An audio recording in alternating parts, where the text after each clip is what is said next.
మళ్లీ అధికారం దక్కించుకునేలా రానున్న ఎన్నికల కోసం వైఎస్ఆర్సీపీ అడుగులు వేస్తోంది. ఈ క్రమంలోనే అభ్యర్థుల ఎంపికలో సీఎం జగన్ కసరత్తు చేస్తున్నారు. రైట్, దీనికి సంబంధించి మరిన్ని పూర్తి వివరాలు మా ప్రతినిధి రామచంద్ర అందిస్తారు. రామచంద్ర, గుడ్ మార్నింగ్ బిందు. అయితే మరోసారి అధికారం చేపట్టేందుకు వైఎస్ జగన్మోహన్ రెడ్డి తన వ్యూహాలు రచిస్తున్నారని చెప్పుకోవచ్చు. ఆ నేపథ్యంలోనే ఎక్కడైతే నియోజకవర్గాల వారిలో ఎక్కడైతే తమకు పార్టీ అభ్యర్థికి ఎక్కడైతే తక్కువ శాతం ఓటు బ్యాంకు ఉంది, అలాగే ప్రజలు కూడా విశ్వసించలేదని చెప్పి ఆయన తెప్పించుకున్నటువంటి సర్వేల ఆధారంగా కొన్ని నియోజకవర్గాల్లో మార్పులు చేర్పులు చేయడాన్ని ఆయన గతంలో ఇప్పటి వరకు దాదాపు ఖరారైనటువంటి 51 నియోజకవర్గాలకు సంబంధించినటువంటి లిస్టును మనం జీ తెలుగు న్యూస్ ద్వారా ప్రేక్షకులకు ముందుకు తీసుకెళ్లే ప్రయత్నం అయితే చేస్తున్నాం.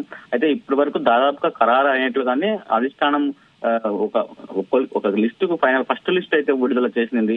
దానికి సంబంధించినటువంటి లిస్ట్ అయితే మన దగ్గర ఉంది. దాని సమాచారం మాత్రం అయితే ఉంది. అయితే విశాఖ నార్త్ నుంచి కేకే రాజును ఫైనల్ చేసినట్లుగా మొదటి జాబితాలో ఆయన పేరును పార్టీ అయితే పేర్కొనిందని చెప్పుకోవచ్చు. అయితే శ్రీకాకుళం నుంచి ధర్మాన ప్రసాదరావుకు యాజ్ డీజ్ గా ఇస్తున్నారు. ఆయన గతంలో నుంచి కూడా ధర్మాన ప్రసాదరావు శ్రీకాకుళం నుంచే పోటీ చేస్తున్నారు. సో యాజ్ డీజ్ గా ఆయనకు పోటీ చేసే అవకాశం ఈసారి టికెట్ ఇచ్చినటువంటి పరిస్థితి ఉంది.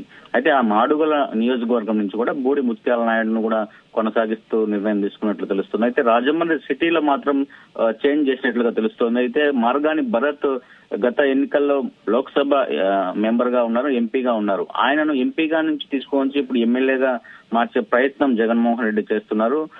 ఆ నేపథ్యంలో ఆ సందర్భంలోనే మార్గాని భరత్ ను రాజమండ్రి టౌన్ సిటీ ఏదైతే ఉందో ఆ సిటీకి ఎమ్మెల్యే అభ్యర్థిగా మార్గాని భరత్ ను కేటాయించినట్లుగా తెలుస్తుంది. అయితే నర్సీపట్నంలో కూడా ఎమ్మెల్యే కరణం ధర్మశ్రీ ఉన్నారు. ఆయన స్థానంలో పెట్ల ఉమాశంకర్ గణేష్ అని చెప్పి కొత్త వ్యక్తికి ఇక్కడ అవకాశము సామాజిక వర్గాల వారీగా అక్కడ ఉన్నటువంటి రాజకీయ పరిణామాలు నేపథ్యంలోనే అక్కడ అభ్యర్థిని మార్చినట్లుగా తెలుస్తోంది. అయితే ఆముదాల వలస స్పీకర్ గా ఉన్నటువంటి తమ్మినేని సీతారాంని కొనసాగిస్తున్నారు. ఆముదాల వలస నుంచి తమ్మినేని సీతారాం పోటీ చేయబోతున్నారు.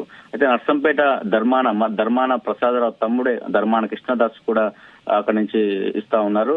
ఆయనకి టికెట్ కేటాయించినట్లు తెలుస్తోంది. అయితే పాతపట్నం నుంచి కూడా రెడ్డి శాంతినే మరోసారి కొనసాగించేందుకు జగన్ నిర్ణయం తీసుకున్నట్లు తెలుస్తోంది. పాతపట్నం నుంచి రెడ్డి శాంతి పోటీలో ఉండబోతున్నారు ఈ 2024 ఎన్నికల్లో.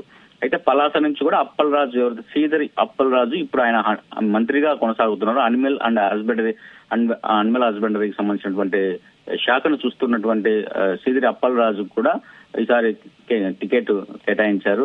మరోసారి కొనసాగించేందుకు కూడా జగన్ నిర్ణయం తీసుకున్నట్లు తెలుస్తోంది. అయితే తుని నుంచి దాడిశెట్టి రాజా కూడా అవకాశం ఇచ్చారు. దాడిశెట్టి రాజా ఇప్పుడు మంత్రిగా ఉన్నారు. ఆయన రెండవసారి కేబినెట్ లో చోటు దక్కించుకున్నటువంటి పరిస్థితి ఉంది. అయితే తుని నుంచి మరోసారి ఆయన ఎమ్మెల్యేగా పోటీ చేసే నిర్ణయం జగన్ తీసుకున్నట్లు తెలుస్తోంది. అయితే జగ్గంపేట నుంచి తోట నరసింహంను పోటీలో దింపేందుకు కూడా ఆయనకు టికెట్ కేటాయించినట్లుగా వైసీపీ నిర్ణయం తీసుకునింది. అయితే పెద్దాపురం నుంచి దావులూరి దొరబాబును పోటీలో దించుతున్నారు. అయితే పెద్దాపురంలో ఇప్పటికే ఆయన గ్రౌండ్ వర్క్ చేసుకుంటున్నారు. పెద్దాపురంలో పోయినసారి టీడీపీ గెలిచింది. అయితే ఈసారి దావులూరి దొరబాబును గెలిపించే విధంగా అక్కడ చర్యలు తీసుకోవాలని అక్కడ ఉన్న కేడర్ కూడా జగన్మోహన్ రెడ్డి ఆదేశాలు జారీ చేసినటువంటి